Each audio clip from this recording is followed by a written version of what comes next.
अस्सलाम वालेकुम अहबाब। देखिए जी, इस्लामाबाद का मौसम इस वक्त काले बादल इस साइड से आ रहे हैं। इस साइड से तो नहीं है, इस साइड से काले बादल हैं और इसमें लहर है, जैसे वो समुंदर में लहर नहीं आती वैसी एक लहर है और आवाज़ भी है। ओए ओए, अजीबा। चलते हैं, आपको दिखाते हैं।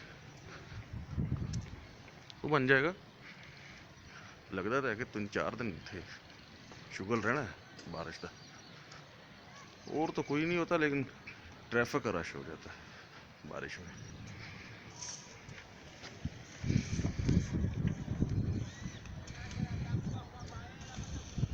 व्यू चेक कीजिए।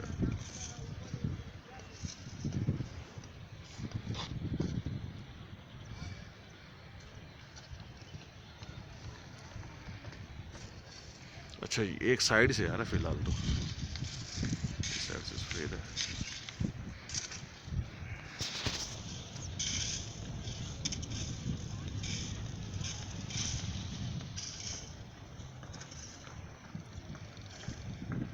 बरसेगा नहीं अभी, शाम तक उम्मीद है ये बरसेगा।